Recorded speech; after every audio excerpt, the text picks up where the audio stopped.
I'm sure we've all been there where you are staring at CorelDraw's user interface and looking at all those buttons and you have absolutely no idea which ones to press, which ones to ignore, what to do, how you're going to get that design going. So, Carlu, please teach us how to navigate the wilderness that is CorelDRAW. No, right. Thanks, Leanna, with pleasure. So tonight we're gonna go to the very basics of CorelDRAW, which is the foundation of CorelDRAW. And one of these, or let me say like this, a lot of people work with CorelDRAW and you become quite efficient and quite good at it. And there are still some of these buttons and functions that we do not use. And once you get to know them and know what they do, it really increases your ability and design ability in CorelDRAW. And I know that because I was one of those people. I worked with it for quite a while before I started exploring the options that was just right there, and I just ignored them because I managed to do what I could do with the buttons and tools that I taught myself over the years. But exploring these options really made quite a difference for myself. So yes, I'd like to run you through this. So we're only going to look at 3 of these options. And the very first one, which is the toolbar, and that's the one at the top. I'm just having a look and see if you guys can see my cursor. And this is the toolbox, and this is the property bar. The terminology is not really important. That's just what CorelDRAW decided to name them, and I suppose it makes sense. I'll show you a little bit better. I'm just going to zoom in a bit more, and you can see just see a little bit easier what I'm showing there. So this top bar is basically a couple of shortcuts which are all accessible through this menu, which is just a normal Windows function. So I'm not going to run through each and every one of them, but a couple that I find made my life easier, I would like to show those to you. So the first one, it makes a lot of sense, and one would think it is straightforward, is the zoom function. The nice thing about the zoom function, and the only thing that I want to add with you guys, is if your screen resolution is set correctly and you choose 100% and you draw something, the actual size that CorelDRAW shows will be very close. It won't be spot on, but it is a nice, I use it quite often when I do text and I engrave something and it's particularly small. I set it to 100% and just have a look at it, just see, is it gonna work? Is it something that I can do? Do I need to change the size or anything? Then after that, this little black button, you will also see as you hover over them, it'll show you a little window that explains what it is. So if you click on that thing, all it does simply, it shows you a full screen view of what you've got and your canvas, and to get out of that, you just click escape. The zoom function, apart from the 100% zoom, I don't use that. I use the scroll wheel on the mouse to zoom, and I even use the scroll wheel on the mouse to navigate. I hardly ever use these. Let me just go back to that view. I hardly ever use these bars on the side. It just, to me, it feels like just a waste of time. So once you get used to using the zoom wheel, and an easy way to explain that, if your cursor is, let's say I want to zoom to this, if I zoom out and my cursor is to the left, as I zoom out, the selected part will move closer to the cursor. And if I zoom in again, it will zoom away from the cursor. And if I want to zoom into that, even if it's, let me put it there in the corner. If I want to zoom into that, I can put the cursor on top of that, scroll in, and it'll zoom into the center of that. Zoom out. If I want to zoom into the corner, I just keep my cursor on and zoom. And once you understand it and just find the tick, you can zoom into any place and navigate instead of using the I don't even know what you call these things. There's the Those bars on little the side. sidebars. Yeah, I don't use those things. It's just a hassle for me to go to them and find them and zoom. So if my image is on the side and I want to get it closer, if I want to pull it to the left, I put my cursor to the left, zoom out a little bit, put my cursor on top of it, and zoom in. And a little bit of practice, it's quite a neat little trick. So I'm just going to zoom into that view again. The next one, by default, it is on. It says the show rulers. That is the ruler that you have on your board. It's not just the canvas, that will be the canvas there. And if you turn that off, it's gone. I can't see why anybody would turn it off, because it's not really in your way, and it's nice to have it there and to use it if you need to line anything up. The ruler, you can adjust this. It doesn't always need to start 0, 0 in the corner. So if you grab it in the corner there, I click and I drag, and let's say for argument's sake I'll bring it, well, let's take it to the image that I draw. You will see the 0 goes there, and the increments which it sets to counts that way, and the 0 there as well, and then it counts. So you can set this ruler with your zeros anywhere you want, and as you zoom in, zoom out, you can use that if you need the ruler on that. The next one is the grid on your image. I don't use this at all. Again, I haven't really come across anybody that uses it. It looks too busy. I think it'll confuse the hell out of me. So there's an option if you want to use it. It's probably more useful when you use the snap function when we get to that, but I don't use it. It can be a useful function, and you can set the distances where that is, so it doesn't need to be as dense as that, and we'll get to that a little bit later. I can see how that can be helpful in certain cases, but I've also never used that before. Yes, it's nice to know if the day you need it, that you know where it is, where you can find it. So I'm going to turn that off for now. And the next one is something that I never really used until I found the function, and now I hardly work without it, and that is the guidelines which CorelDRAW has. So nothing much happens if you turn it on and off. If it's on and you click on the ruler and you draw and you bring it down, as you drag it down and you leave, you get a guideline. You can make as many of these guidelines as you like. You can bring them down, and from this side you can bring more vertical ones. Yeah. And you can change the angle of them. No way. Did you not know that? No, I did not know that. There you go. Life changing. Where's the diagonal one now that you've done? Sorry?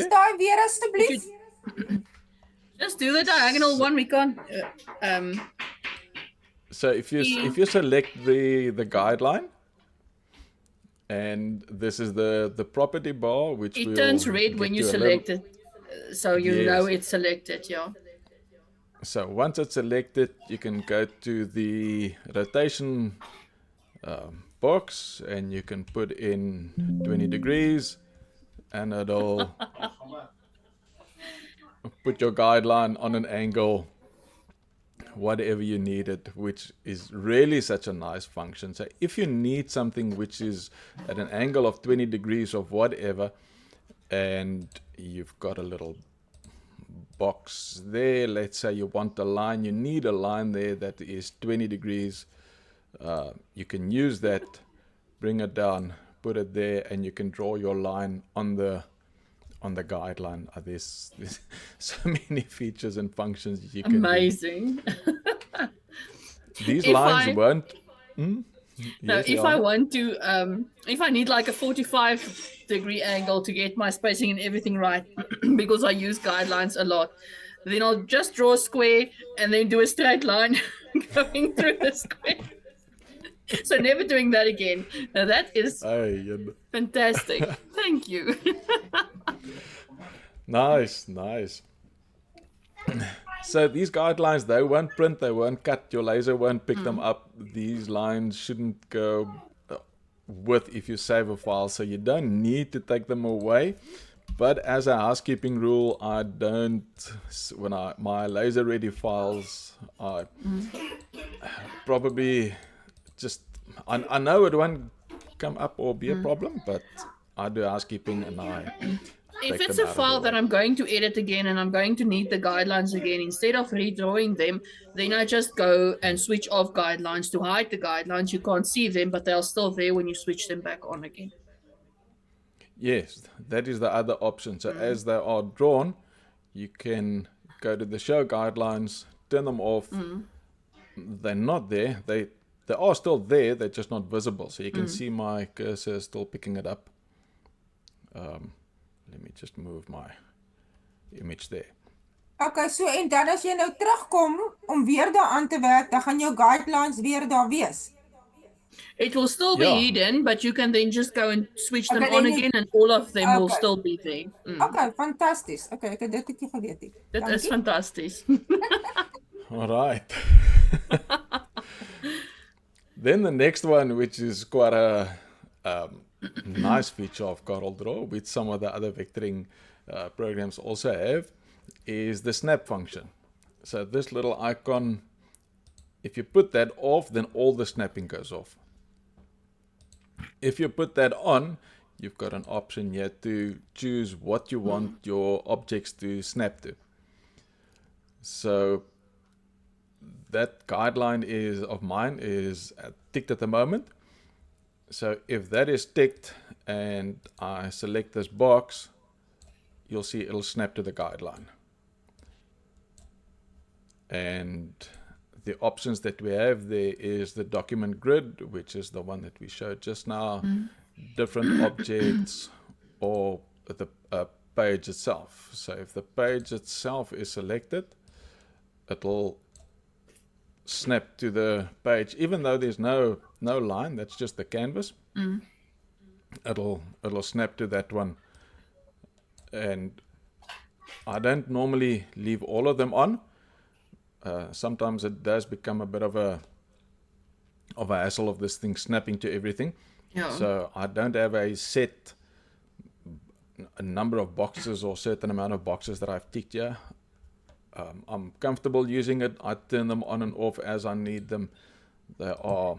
I usually do those bottom three, although the bottom two are defaulted on my CorelDRAW, so I just go and switch on the guidelines one, because that's the one Yes. I use the most. But the rest, I don't think I've ever used them. Like document grid and baseline grid, because I don't work with with those grids. So, all right, that is that. The snap, I can also, just to add on that, I'm going to go to the view and the dynamic guides. Now, I don't use them because they really go crazy. But if you have, and in actual fact, I don't really even know how to simulate them, but if you've got, there you can see, if you've got them on, you've got a lot going on in your document, and this is not only two rectangles, and if you have other images all over, it wants to snap to everything. Very useful if you use it correct, or if you need it, but I hardly ever work with that. But I have seen people that use it, and it's a nice feature, and it is helpful at times. So yes, that is the snap function. The snap function Then comes in useful if you want to put an image or a shape like into the corner of your design or something. Then you just add your guidelines and then snap to that corner or whatever. So yeah, a very very useful function. So the next one is the customization. Well, it's got a couple of functions. I'm not going to go through all of them. There's just two things that I want to mention here, because this will be a session on its own. It's quite a few things that you want to that one can talk about and go through here. So on the general, the first one, I've got my show new document dialog box ticked. Carlo, The just reason I have drag that your ticked. dialog box a little bit to the left and Thank up. you. Thank you. So on the general, this is the one that I was talking about. Sorry, I'm not sure if you saw that. The show new document dialog box. I always have that one ticked. The reason I do that, if I open up a new one, it shows this box, and I can name my tab, and I can change the sizes if I want to. If you turn that off and you do a new one, you just get your blank canvas, and it's going to be the same as the previous one, and if you need to change it, you have to go and edit it. So for me, that is a nice function, so I always have that one ticked, so I have Same control here. over the new tab that comes in. The only other one that I want to cover here is the constraint angle, which mine is set by default to 15. Let me just move that again there. And that 15 degrees is, if I draw a line and I hold control in, then the line is, let me do it a little bit higher. So if I draw a line and I hold control, and as I move, so I've let go of the mouse button, and as I move the mouse, this line will snap to 15 degrees increments. So if you need a 45 degree line, that'll be 15, that'll be 30, that'll be 45. Without having to draw a square. Huh? Without having to draw a square. Not having to draw a square. And you have a 45 degree line. So if that is too much, you can go and change that to, let's say, 45 degrees. And if I now draw the line, if I select the line and not and I hold control in, it'll go to 45, and then to 90, and then to 45, and then to 90. And for that to work, you need to hold in the control button. You need to hold in the control button while you do that. And I'm just going to set mine back to 15 before I forget. One more thing that I can maybe mention here on the general one, the undo levels. Just move your dialog box again. So sorry. Thank you. The undo levels, I'm not sure what the default is, because very early in my life of CorelDRAW, I changed this to 50. Sometimes when you do some changes and you want to undo whatever that value is, if you make 51 changes and you want to undo, you are not going to get to the last one. So that is the amount of undos which you can do. And when I say the undo, I mean this button. If you change something and you can undo and go back, whatever that is set to, that is the amount of undos that you get. You can set it to a high value. Obviously, it uses a little bit more resources, not that much. But if you do find, and it's happened to me, I undo, go back, and just before I get to the stage where I want to be, there's no more undos left. So you can increase that if you want. That one I'm not going to do now. So that is pretty much, in a nutshell, those parts, which is pretty handy. So the next part, the toolbox. Once you've selected the pick tool and nothing here is selected, you will see that this changes to the default property of your canvas. So you'll note every time you select something or you have a different tool, the properties will change there, and that all has or shows the properties and whatever you can change of the item that you've either selected, your tool, or the item that you've selected. So if I select the circle there, all the properties of this circle and whatever you can change on that circle will be shown there. So just before we go to the circle, I just want to cover the properties of the canvas. So the first one is pretty self-explanatory, I would think, where you can change the size. If you want to use A4, it'll show you the canvas size A4 there. That's the outline. I'm just going to take these guidelines away. And maybe one little trick I can share with you. If you double click on your rectangle, it'll draw the outline of your page size which you selected there. So now you've got a item that's drawn that exact size. If you want to take it back there, you can hit P again. If you want to change the size, if nothing is selected, that size shows the canvas size. So if I change that now to 400, it'll just show, I'm just going to take that away. It'll still show the outline that it drew when I double click that. I can take that away again just to save the confusion.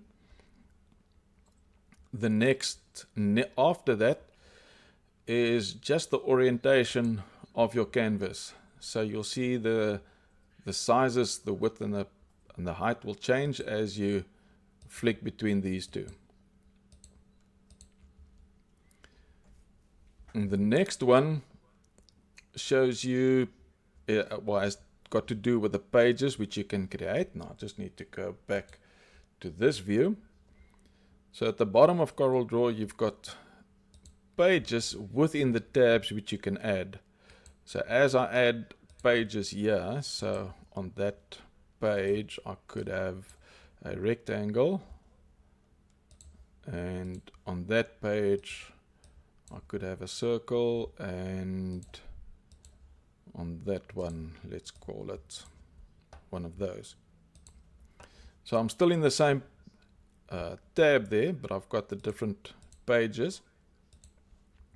And when that is selected, when I make a change here, I'll make the size 300, all the pages will take on the same size and the same properties. So if I change that to this option and page 3, and I change that back to 400, oops, page 3 has gone to 400, but page 2 still stays on 300 and page 1 still stays on 300. So then you can make individual changes to each of the pages. I don't often use the pages myself, but that one by default is selected. The next one we've got is the units. So you can use millimeters, inches, all the available units will be shown in the drop down. I'm not going to go through all of them now, but feel free to play with that. One of my favorite settings is the nudge factor. And again, just keep in mind, you have these when nothing is selected. The minute you select something, that goes away. So to get that, just click on the canvas with your pick tool and you'll have access to these. So what I normally, where that comes in, if I need to make more of these, or if I want to make a copy and just work on it and move it back, if I select that and I see the size is 101, I can click away and I can make my nudge factor, let's say 110, which is a little bit more than the size of that. And if I select it and I do a control copy and a control V, which is a copy and a paste, and I use my right arrow key, it'll move that copy the amount of 110 millimeters which I put in there. And if I do the right arrow key again, it'll move it to 110, and you can move it all over. As long as you don't change the nudge factor, you can always get it back exactly where you want it. So if you need to move it there, you need to make some changes, put a circle there, for argument's sake it's got to be there, and you make some changes, you can move that circle back and it'll be in the exact same space, as long as you don't change the nudge factor.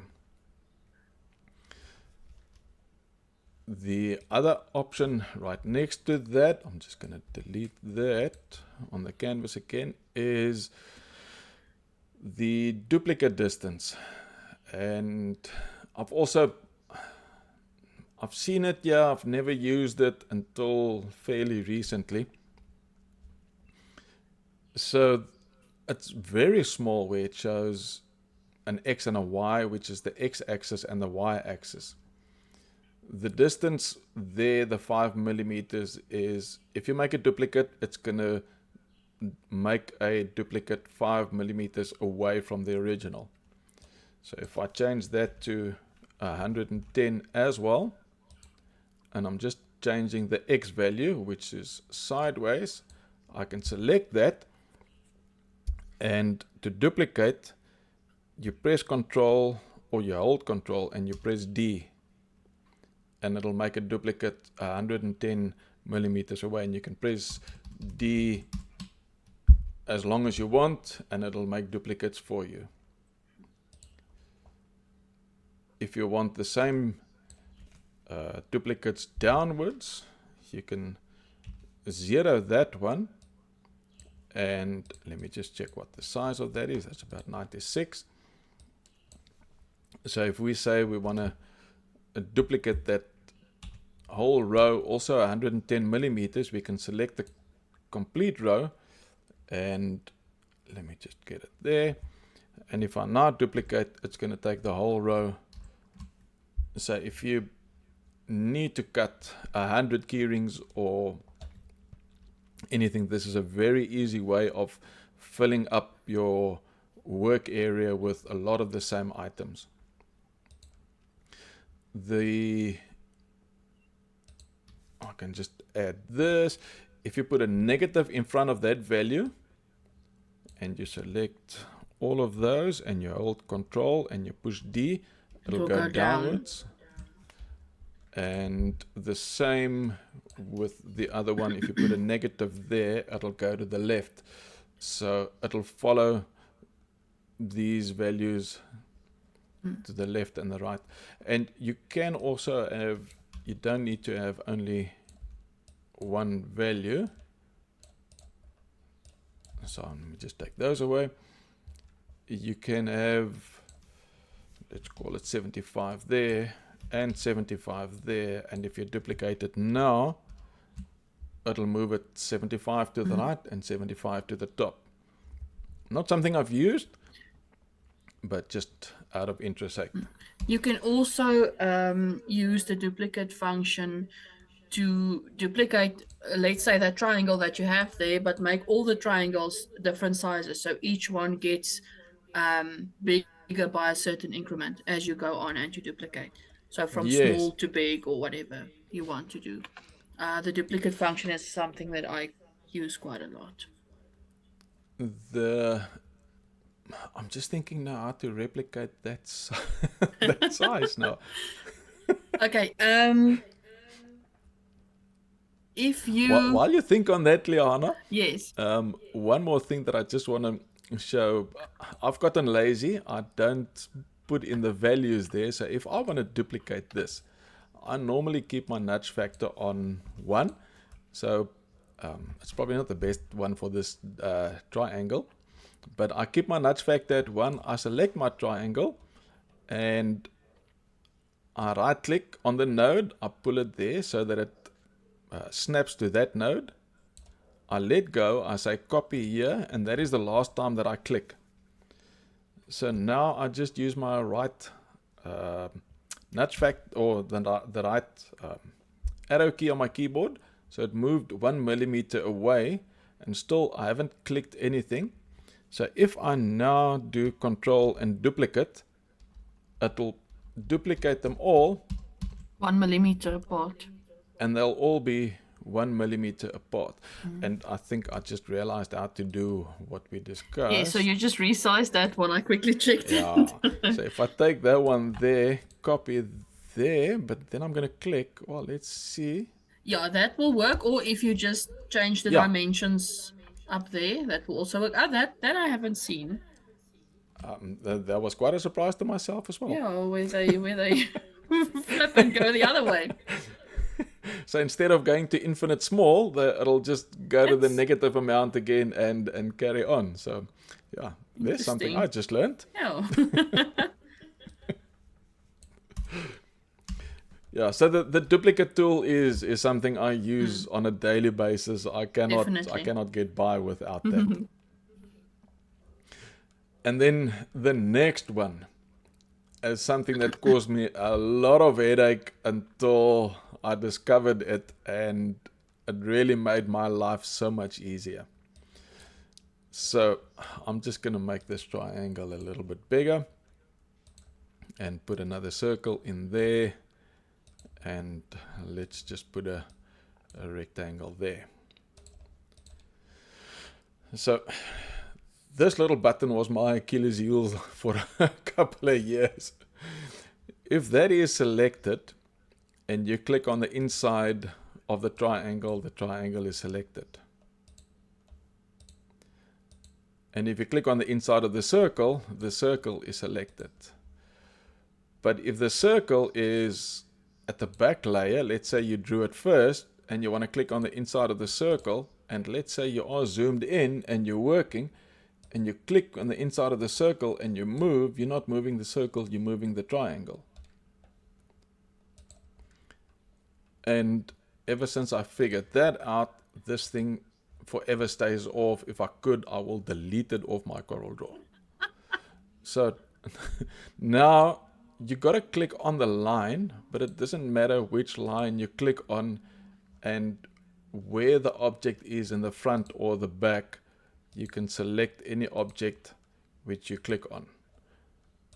Whereas if that thing, some people might use it, I will swear at it. If you want to click on that circle,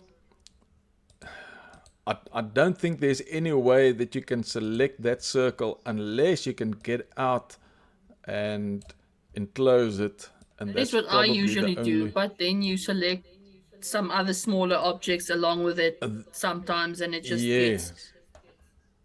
I am And you switching only that thing realize that off 4 or 5 right moves now. later. Yes. Hmm? I'm switching off that setting right now. Yeah, so, and in the beginning, you got to learn to get it on the lines, but it becomes second nature very quickly, and I think mine was on by default, and Mm. that's why I never knew about it, and I struggled, and Yeah, I so think I learned you a few more. find workarounds for that, but it's so much easier if you just switch that little thingy off. I never found the workarounds. I found a few more swear words. And let me just zoom into that again. This little block over here, I never really used it. I know what it did. I didn't really see the use for it until I saw Billy using it in a couple of his videos. And I must admit, after seeing him use it, Same I here. started using it, and it really made a difference in my life. And especially if you click that button, it might be a bit easier to work on the square. Uh, that the middle left, if that is selected and you change the size of that square, so let's say we're going to add 20 millimeters to it, it'll add the 20 millimeters just to the one To the side. right, yeah. Where if I put that in the middle where it is by default, and I change that size to 150, both will come in. And the same applies to all the buttons on all the corners. It'll anchor that origin, as it says, and it'll work away from that. Yes, because you basically have the 9 nodes on that rectangle that you have there. So they correspond to those 9 little white blockies and then the center. And then whichever one you highlight is the one that will stay in that position and all of the others will adjust accordingly. Yes, exactly that. And I couldn't have said it better myself. So for the rectangle, which is a polygon, which is created from the polygon tool. So when you create a rectangle or any other polygon, all the properties will be the same. And as you can see there, you can increase the number of corners, the sizes, and the position is the first one. So that indicates the position on the page where it is. The next one is the size. The next one is the angle. This is pretty much the same for all of them. So the amount of edges or corners you can adjust there. The line thickness, that's the same for all of them, and front to back. So when you draw a ellipse or a rectangle, when you draw them the first time, they are not converted to curves. So this has let me just quickly see. I think this one did convert to curves. So if I use the shape tool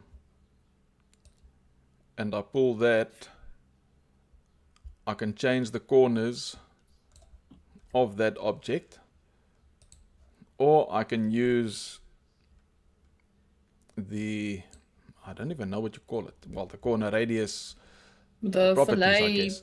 fillet tool. Yeah. So you can change the corner properties or the corner radius over here, the same as the other sizes. If that is unlocked, you can do them individually. You can change them one at a time. Or if it's locked, they will all change together. And you also got the option to have it inside, straight, or squared. So that is pretty much straightforward. So that's not really what I want to show you on this, but this is the little tool which I think we all tend to just not sure what it is, so we just ignore it. So if that tool, if that little box is ticked, if I draw this out, the corner radius will stay this in the same relation. Is that the right word? But if I turn that off and I change it, it doesn't change with the object. So maybe I can just show another example of that. So if we make this corner radius 5 and we leave that on and we change the size to 200, we double the size, the corner radius doubles as well. But if we turn that off and we double this size, the corner radius stays a 5 mil. So it depends whether you need a 5 mil corner radius and then you need to resize, but you want to keep the 5 mil corner radius, you will turn that off. But if you've got a certain shape and you like the shape and the corner radius, the value doesn't matter, but you want to keep the shape and resize, then you turn that on, and as you change the size, the relation between the size and the corner radius, that will stay the same. Will it also work if you just like reduce the height but keep the width the same instead of making both bigger? It should. So if we, let's say, Because that usually divided it by... kind of squashes that corner down then. So I want to know if it looks pretty much. So if that is selected, your corner radius will, as I say, will adjust with, see now it's gone down to 1.36, and as I pull it out, the corner radius will adjust. Cool. But if that is unticked, doesn't matter how you draw it out, the corner radius will stay what it was at the time when you changed that. And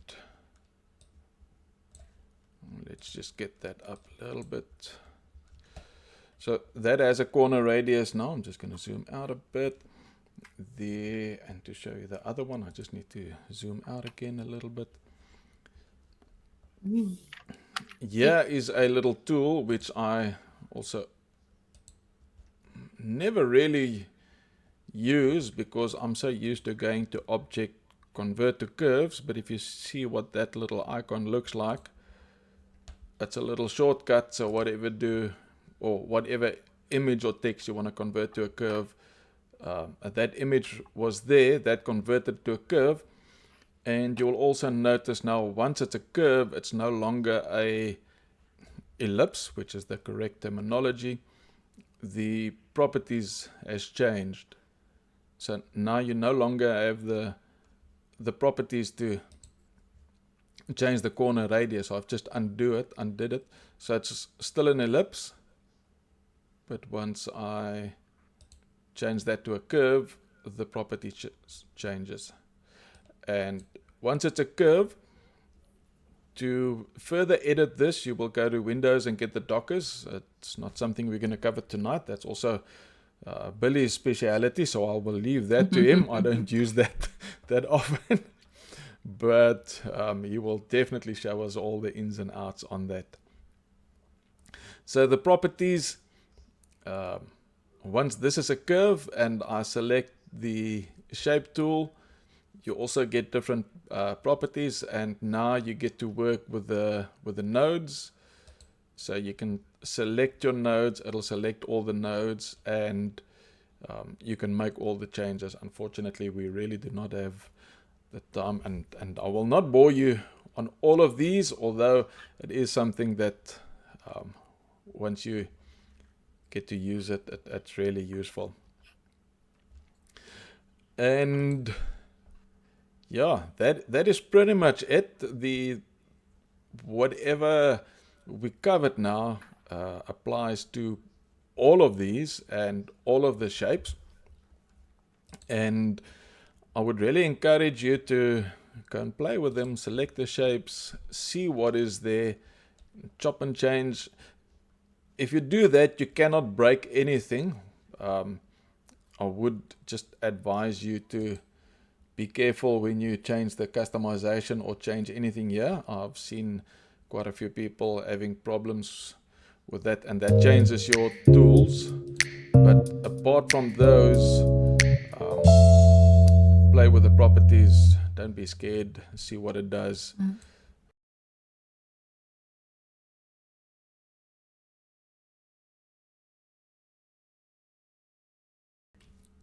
say it like I that. actually somebody taught me in the week all the hotkeys to have them all aligned top. In actual fact, I think if you press L, then they all go left. If you press R, they all align to the right. If you press T, yes, that is it. They all align to the top.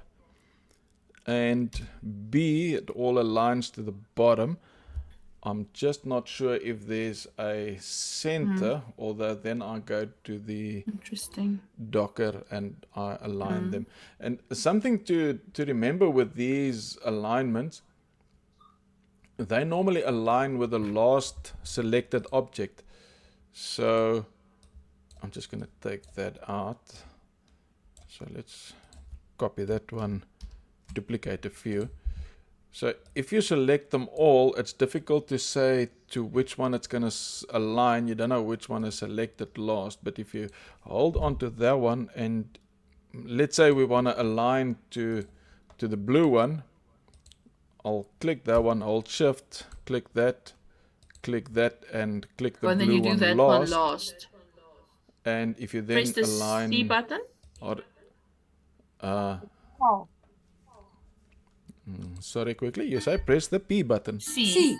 Okay. Oh, C. C for Carlo. Ah, Okay, cool. I'm That's the not one very that I hot use. on the hotkeys.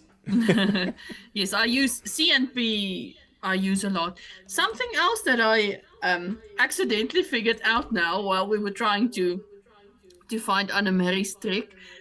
Quickly draw a square, Carlo, and then select your text tool. Just zoom in on it a bit. Okay, right. On the left midpoint, click your text tool on the left midpoint and start typing something. Left midpoint, not top. Midpoint. Midpoint. Sorry man. Wow. Yeah. Maybe I wasn't. Now, if you're exactly on the midpoint, start typing. There we go. There we go. Yes, and if you do it on a corner, then it wraps your text around the corner. What do you know? If you start in the corner, that's so cool. Oh. Wow. Yeah, and it automatically fits the text to the path without you having to go and select that option. Okay, wacht. Wacht, Now I have to wacht. see this. Oh yes, do that one as well.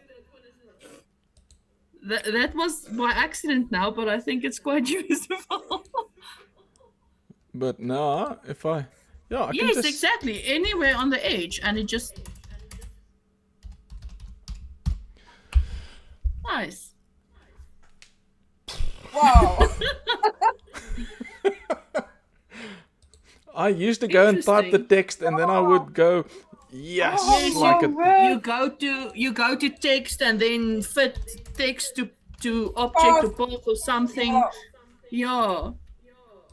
Text, Text. and then it would Fit be to path. text fit to path, and then you Yes. get here, and then it does that and Yeah. that, and Yeah. you Dis gotta... onderste bo. But you can, yeah, you still have all your options and you can still drag it around and change it like you would. But then you don't have to do the whole fit text to path step. It eliminates a step. What do you know? Cool. Oh, this is quite a nice find. Yes, That's like it. very interesting. And that was a big accident now. And I can still, yeah, as you say, I can move you it. can just still do everything. You have all your options there like you would normally have. Okay, flip daai een om laat hy aan die binnekant is. You can do that as well. Oh my word. Yeah. So just immediately there you go. Oh. Hey. Something so simple and so small can really Yeah, change your yeah. life, and it can make your work so much easier and so Like much more those efficient. diagonal guidelines.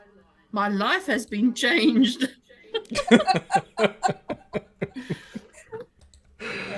So, yes, like it. I've enjoyed a few discoveries myself tonight. I was supposed to show everybody. And see where the time has gone already. We were way past our time already. That just goes to show what happens if you play around with the settings. Like I said Yes. earlier, just don't be afraid to go into the settings, the object settings, not Coral Draw settings. Yeah. Go into the object settings and play around and just have fun with it and see where it takes you. Amazing things to be discovered in the wilderness of Coral Draw. The wilderness of Coral Draw. That was pretty much the name you chose very accurately, Liana, for today's episode.